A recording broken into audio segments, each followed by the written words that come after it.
be kind to yourself and learn stuff.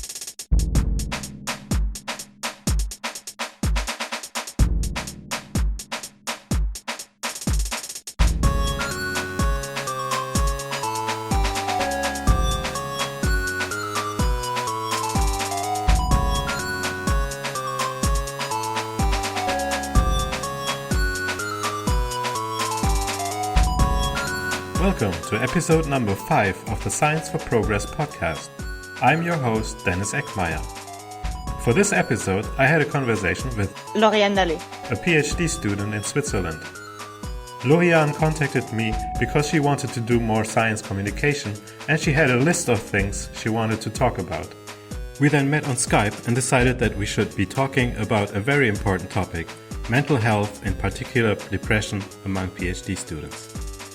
And as usual, let's begin with our guest introducing herself. So I'm Lauriane. I'm currently at the end of the third year of my PhD. I'm French, but I'm doing the PhD in Zurich in Switzerland. And I really wanted to talk about these topics because it's quite important in my point of view. And lots of studies show that PhDs have like the percentage of PhD with high anxiety and depression is 6 times higher than the compared to the let's say the rest of the population. And that is a recent study from this year that has been published in Nature Biology, I think. So, and it's something that I've been concerned to, and it has to be addressed because it's not enough. Do you have a personal experience with mental health problems during your PhD? Unfortunately, yes. So actually, I didn't really start the PhD in really good condition, as I started already with some mourning because my twin brother died in a bike accident less than 6 months before I started the PhD. So not a good start. And then when you had, the stress and anxiety, which is basically come with a PhD on top of that, it didn't go really well for me for a long time. And at some point, I actually started to see a psychologist, and I've been diagnosed with depression and PTSD, because otherwise it's not fun. So I'm sorry to hear that. So how did you realize that you yourself had a problem? What did you observe about yourself that you felt, I really need to see somebody and talk about it? Well, actually, so I didn't felt that my mental stability was different than the other PhD, as everybody was kind of depressed. So I stupidly thought that, okay, it's normal. It's got that way. I really felt that I started to really need someone when I started to feel my body actually expressing these problems. Like I started to get allergic to coffee, which is super bad when you're a PhD student. Yeah. I started to have some weakness in my body. I twisted my ankles way too often, didn't heal properly. Really a lot of sensitivity that I never had before starting the PhD. And then I thought, okay, so my body told me that it's not okay and there's something to do. And that's when I decided, okay, I need to see someone to at least express my problem to see if it helps. And actually it helps because I'm not allergic to coffee anymore after 1 year. That's interesting. I didn't even know that could happen. So yeah, you are depressed and you develop an allergy? Yes, because I knew even for myself, I tend to somatize a lot. Like when I'm stressed, I have a lot, a stomach ache. It's quite it's often some people don't really express their feeling and the body take it instead. So if you denied too much your anxiety, your sadness, or any kind of your anger, or any kind of feeling, your body can express it for yourself, actually. So that could be one of the cue to show you, maybe I'm not that okay, actually. You had your personal background story that made everything worse, but you basically said that in principle, most of the other PhD students were feeling quite similar. Yeah. And there was like a baseline of depression everywhere. Yes. Can you point to the reasons for that? When you discuss with other PhD students, you often have the same kind of stories that are coming back. You often have people that would say, yeah, I have too much work. My project don't work. My boss don't listen to me. I don't have any social life. You have a lot of these kind of different parameters that make a really bad recipe. And, that's why sometimes when you talk to other PhD, you feel like, I'm not actually, it's kind of normal to feel that way as everybody else have the same condition. It's not good for a lot of reasons. And, actually a few months ago, there were a conference in my university about PhD mental health. And, so of course I was really interested and I thought, finally something happened. And they want to talk about that, and there's a conference about it. So I went, and we were about 20 people, mostly PhD, some postdocs, but no PhD supervisors or PI. And we managed to have basically two sides of the problem. One part was let's say the problem that come from the outside, like the high expectation from boss and supervisors, sometimes from your family, the working time, the bad project, as I said. Some people were bullied by their coworkers. Depending on the field or the country, you have a poor salary. And also, I think one of the main points also for me, the knowledge that only a few % of PhDs will have a fixed position in academia in the future. And also the frustration to not being understood, mostly in the outside world. And we also discussed the problem that come from the PhD student itself.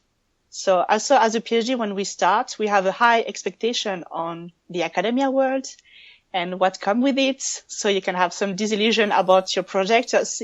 Seeing that, you have a high expectation on your own capacity.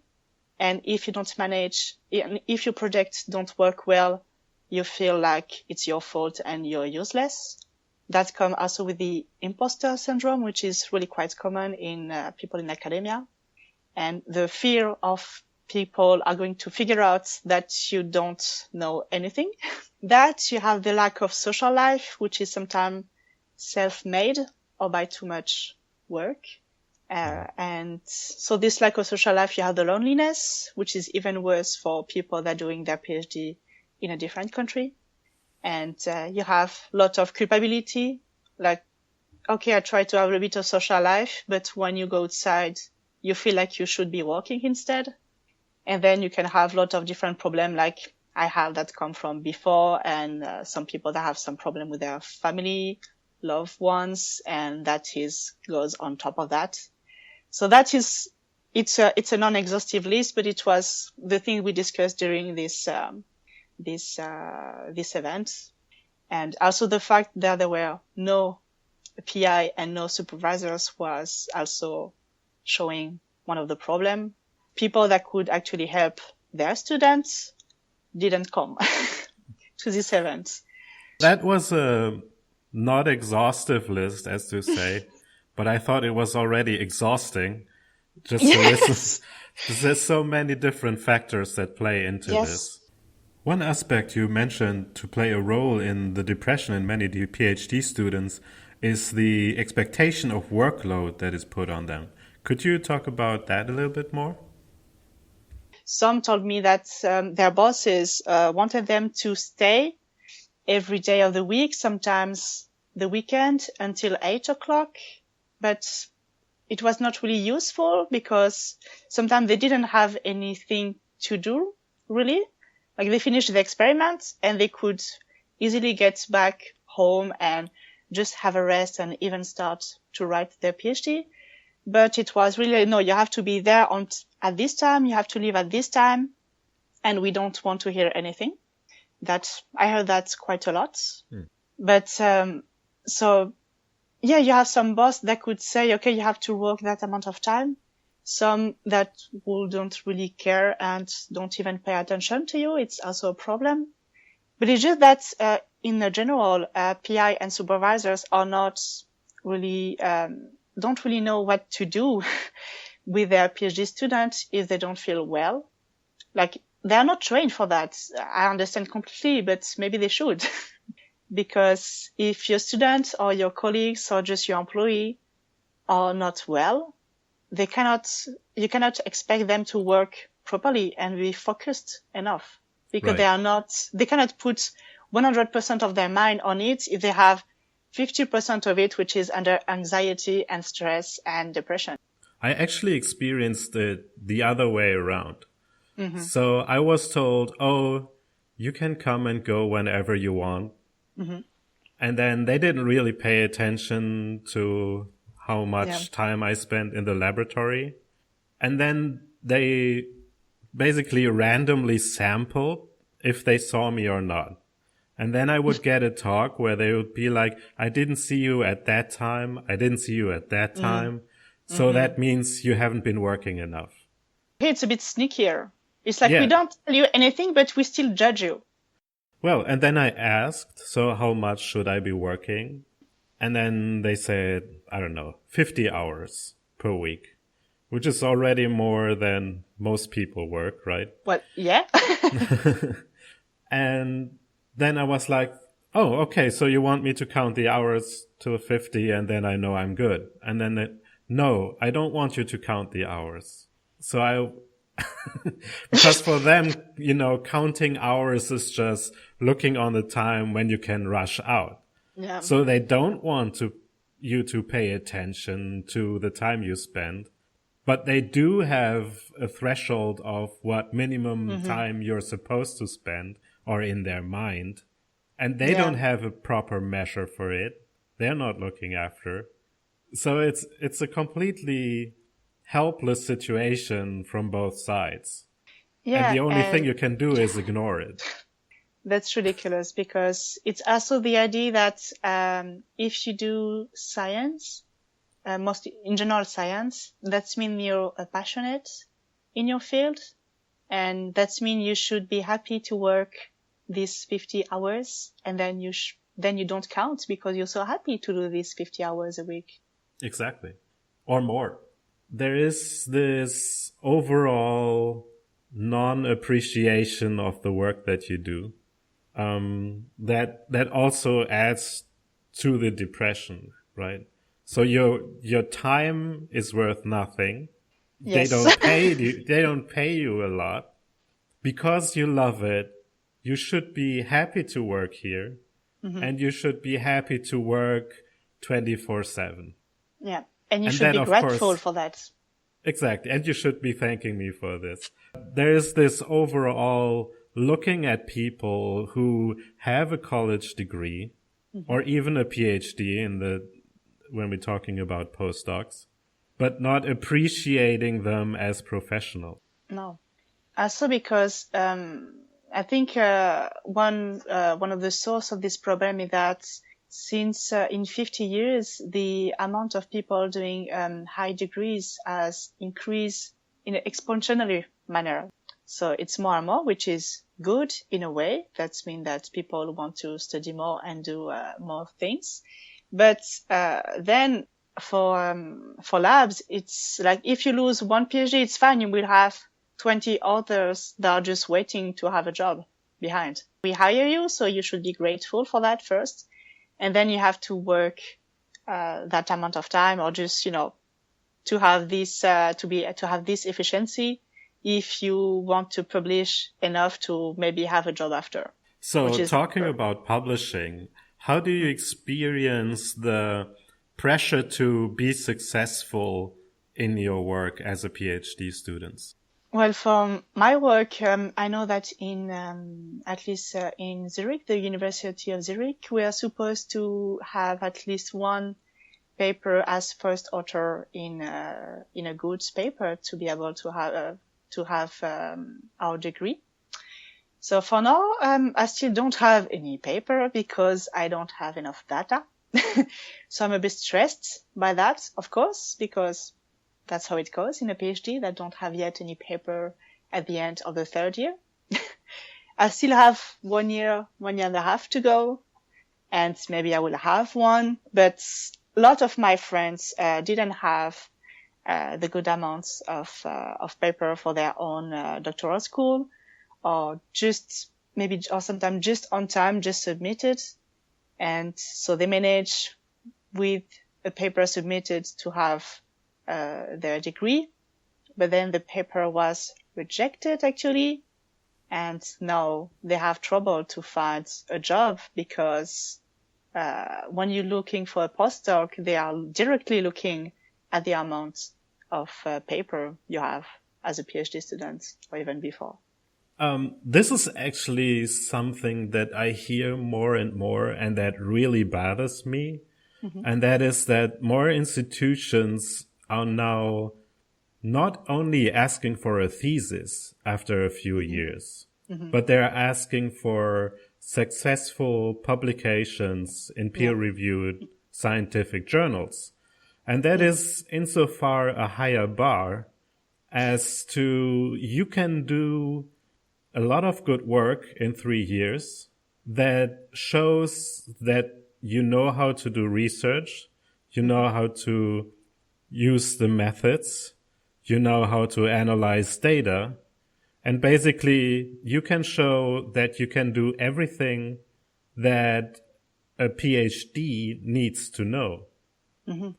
But then you have bad luck and the hypothesis was wrong, or there was something other that held you back, and then you don't get the result that is publishable, which sadly for most journals means that you had a hypothesis and you proved it, which of course somebody who knows the formal background of science, you cannot prove a hypothesis, can only fail to disprove it.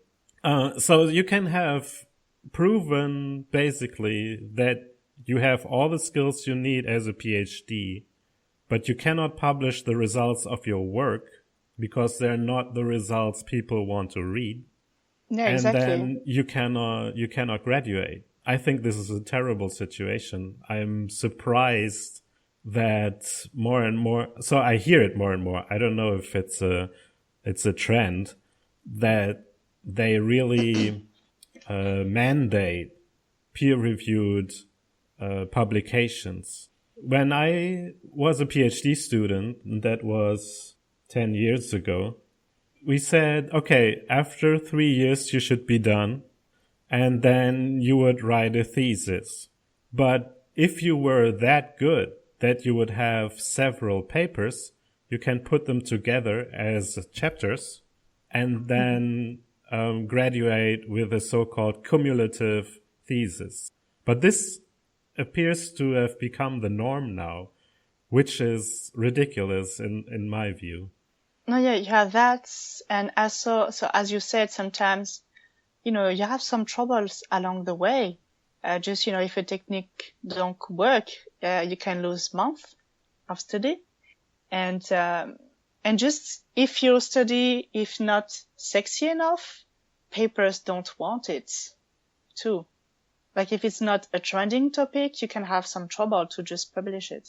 Right. Just because of that. And then you start sending it around and... Yeah, you lower and lower the, you go to the first, most of the time when you try to publish, you go to the famous paper first, with a higher quotation, and then you get down and down and down.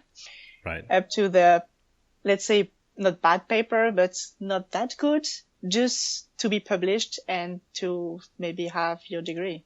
True. But then okay, you have a paper, but it's in a bad journals and it's known. So it's still bad for you when you try to look for a job after. So Yeah. it's The the problem of question publish and about, perish. come again? It's the problem of publish or perish. Right. Yeah. And I think that is also, so I usually in the past always perceived it as mainly a problem of the PI, but it appears that they are pushing this down. So now it's becoming a problem for everybody. Yeah. Yeah. Hooray. Okay. So there's that. And that's definitely a frustration source, especially when you look at the problems that, or the general problem that if you're investigating the unknown, there's an unlimited ways to be wrong about it and only one way to be correct. True. And then, of course, it's not surprising that most attempts to understand the unknown will be wrong. So a system that then doesn't allow you to graduate or be accepted as a professional researcher unless you found that one good approach, that is setting everybody up for failure. And there's the idea or the concept of learned helplessness, which is a situation where you cannot escape and you can't do anything about it, and then you become depressed. Yeah, no, exactly. And just the fact of this point, PhD students, it's really a high amount of stress and frustration in just 3-4 years. And mostly because you think, okay, if I don't manage to do all that, to have good papers, just good papers, then I won't have any chance to have a job afterward, at least in academia. And I think what helped me a lot, even just for myself, was to think a bit outside of the box, meaning that, okay, even if I don't manage to have a high impact journals paper, I'll still have, 4 years or 4 years and a half of experience, of job experience, learned a lot of things about, working in the lab and about myself. And really, I think the fact to see the PhD not as a dead or alive experiment, but it's more like it's a first job. It's a first job. You learn stuff that can be used outside of academia too, in science too, in other fields than science, in other kind of job that could also help science later on. And it's okay too. And just the fact to thinking like that it's not the end of the world if I don't end up in academia, as there's so less job at the end, I'll be fine. It's not the end of the world, and it helped me a lot to just get through that and say, okay, it's lift a lot of anxiety just thinking that, to say, okay, it will be okay too if I don't finish in academia, and I will not be useless. I will not be a bad scientist. I will just have done some works in academia. If I can pursue, it's fine. I would love it. But if I do something else that I still enjoy, it's fine too. Yeah, I think that's a good way to see it. I think for most people, getting a job in academia is chasing the dream, and you really don't want to give up on your dream. No. But yeah. But we're all academics, and maybe we should just look at the numbers and realize that only a very small percentage of us can land the very few jobs that are permanent in academia. Yeah, I think I've seen somewhere between 5 and 8% of all PhD. Yes. It's tiny. It's tiny. And it's getting smaller and smaller. So I've seen numbers for the United States, where the number of open PI position or professor positions per year was the same for the last, I don't know, 30 years or so, while the numbers of PhD graduates per year has risen to the seven times as many. So if you say, I have 5,000 PI jobs per year in the US, which is one of the biggest academic country with the most academic institutions and research institutions, and you have 7 times as many PhD students graduating per year.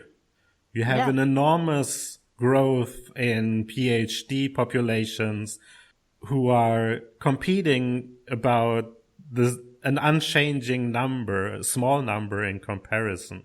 And you have all these postdocs who in the past stayed postdoc for maybe 3 years, and now it's 6 years, 8 years, 12 years as postdocs, and then having to leave academia because they still won't get a job. Yes, and it's really because, so yes, as you said, we have so much more persons that are doing PhDs, and the jobs that are open are either not that much or even getting less and less because the money also don't keep up in that way. And also because when you start even just the faculty and you say, okay, I want to be, to go in science, I want to be a PhD. And they say, okay, good, because it's the only thing you can do. And don't even dare looking outside, because if you go to the university, it's to become a PhD and a professor. Right. So at no point, most of the time, at no point during the university, you've been told that you can do other things, even after a PhD. Right. So, and most people have to do something else. So there's a ton of jobs actually that you can do with a PhD outside of academia. So you realized at some point that you're having mental problems and you felt depressed and you went to get help.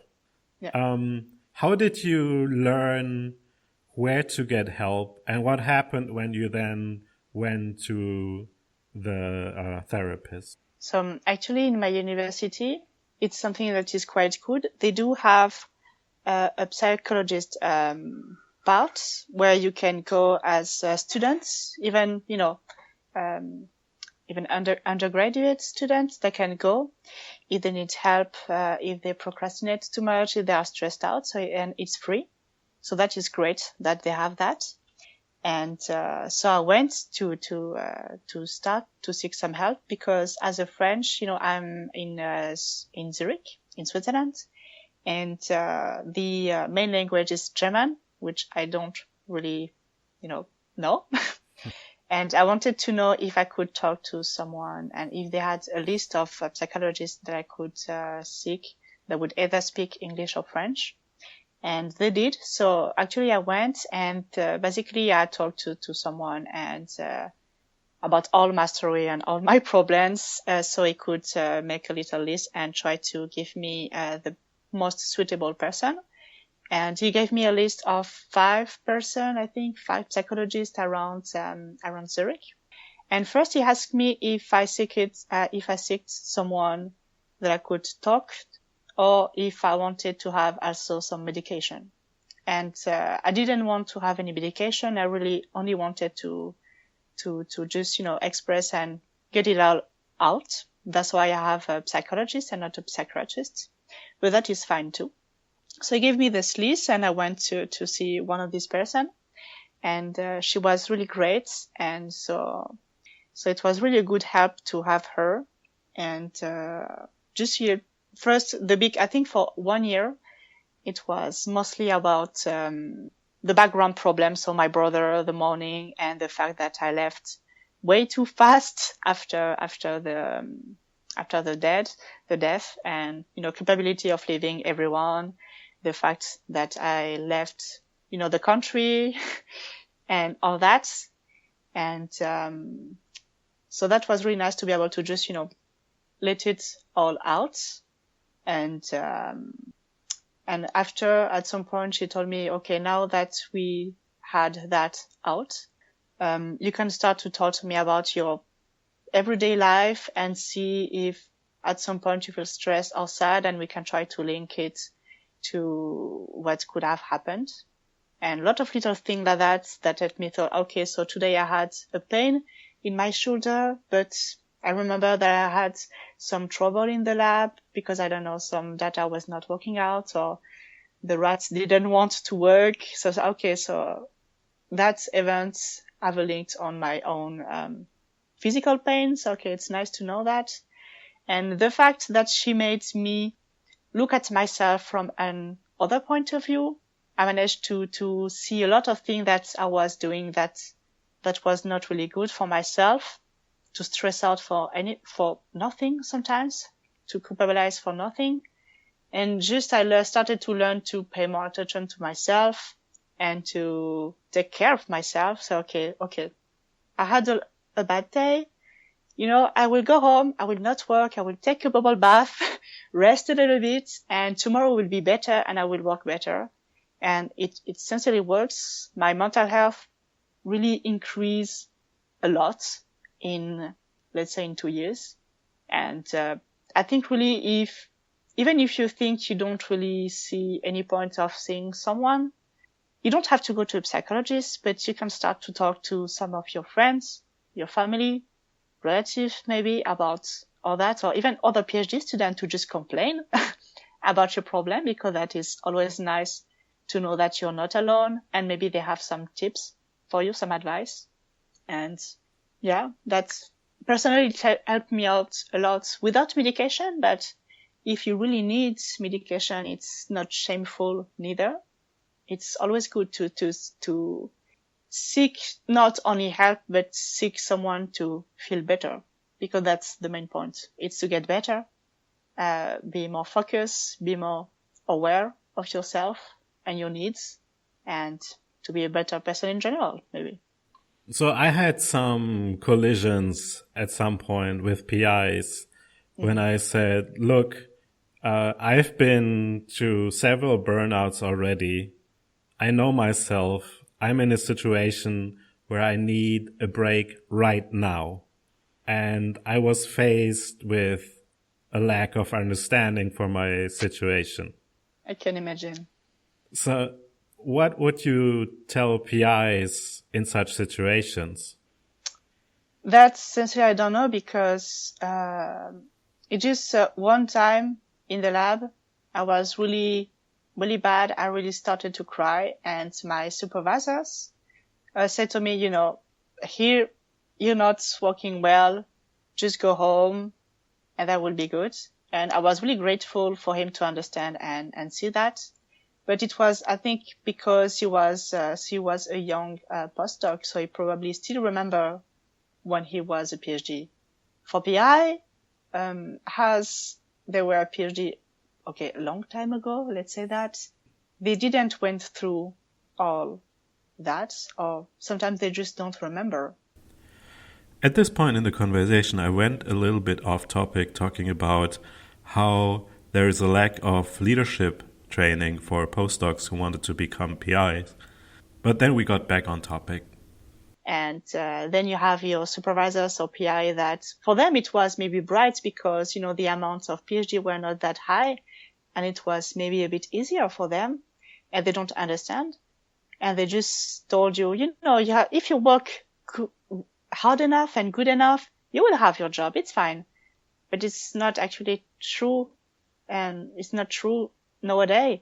And, there's a lot of different problems like that. And, actually lots of persons say that all these PhD programs should be changed because of all that, because what we addressed, that you had more and more PhD trained that almost all want to have this grad, which is these professor jobs. There are so few. And maybe some little change, teaching, PIs and supervisors and postdocs about mental health, about leadership would be great. Saying also to PhD students and even before during university that, okay, with this training, you can do that, you can do that, you can do a PhD. With a PhD, you can do that, you can do that, you can do all that. It's open a lot of things. And maybe in academia, they are afraid that if they do that, they will lose students, but I don't think so.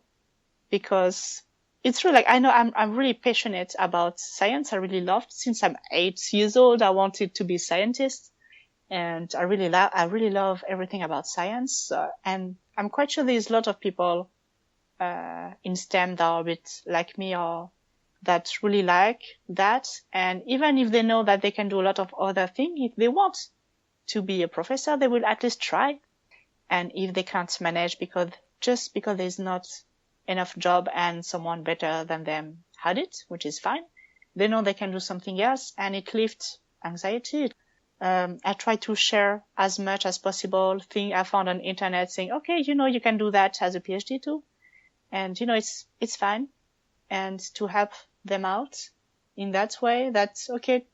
Even if the system won't change right away, at least if you can manage to take care of yourself, you will go through it without any too much trouble. And with this, I want to end this episode. Thank you very much for listening. I want to point out again that Lauriane was the one who contacted me this time. And I'm really happy that she did that. And I would love to do these kinds of interviews more often. So if you have a good topic that would fit our general theme of talking about academia and the sciences and the interactions of both with society, then please contact me and give me a pitch. I'm Dennis Egmeyer from Science for Progress, and you find us under @Sci4Progress on Twitter and Facebook, and you find our website under scienceforprogress.eu.